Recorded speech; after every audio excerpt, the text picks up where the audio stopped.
სამი ადამიანი დაიღუპა გუშინ ღამით ზაჰესთან მომხდარ ავტოსაგზაო შემთხვევის დროს. გარდაცვლილთაგან ერთ-ერთი სამთავისისა და გორის ეპარქიის მოძღვარი, დეკანოზი იოანე ცხვირაშვილია. მეტეხის ტაძრიდან მომავალ ავტომობილში სასულიერო პირთან ერთად მისი შვილი და მრევლი ისხდნენ. სამივე მგზავრი ადგილზე გარდაიცვალა. გარდაცვლილი მოძღვარი და მისი 20 წლის შვილი დღეს დილიდან გორის ღვთისმშობლის შობის საკათედრო ტაძარშია დასვენებული.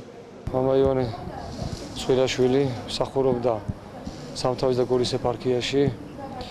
ის იყო საკათედრო ტაძრის ღვთისმშობლის ტაძრის სახელობის მღვდელმსახური, შემდგომ წმინდა გიორგი მთაწმინდელის სახელობის გიმნაზიის მოძღვარი, ხოლო თბილისის მცხეთის ეპარქიაში გადასვლამდე იყო გორის წმინდა ნინოს ეკლესიის წინამძღვარი.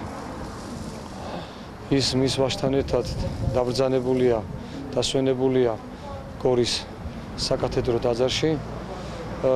ანაშვიდები გაიმართება ხუთშაბათს, პარასკევს იქნება გადასვენებული წმინდა ნინოს ეკლესიაში, ხოლო შაბათ დილით იქნება შეკვეთილი წირვა, ხოლო შემდგომ მოეբნება მას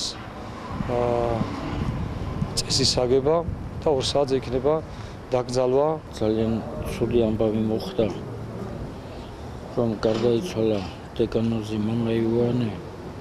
ეს იყო ჩემი ძალიან კარგი მეგობარი და არა როგორც მღვდელი და რაღაცა, როგორც აი მღვდელი არავითარ. ეს იყო ჩემი მეგობარი. ჩვენ ჯერ კიდევ ხაშურიდან ვიცნობდით ერთი მეორეს და იქიდან მოვდიოდეთ და აქაც ერთად ჯერ კიდევ შენებარე ტაძარი იყო, აი ეს ჩვენი საკათედრო ტაძარი და აი აქ ერთად ტვერში და აი მაშინ ჯერ შენებარე ტაძარში ვსახურობთ. ჩემი მეუღლის, ჩემი შვილის მოძღვარი გარდაიცვალა და მოდი ვილოცოთ შვილებო. აი ღმერთმა დაგლოცოთ და ღმერთმა გაგაზიაროთ. ეკლესიაში დასვენებულ გარდაცვლილებს სასულიერო პირები ყოველდღე გადაუხდიან პანაშვიდს. შაბათს 2 საათზე კი მოძღვარს გორის წმინდა ნინოს სახელობის ტაძრის ეზოში. მის ვაჟს და მათ მრევლს კი სამოქალაქო სასაფლაოზე დაკრძალავენ.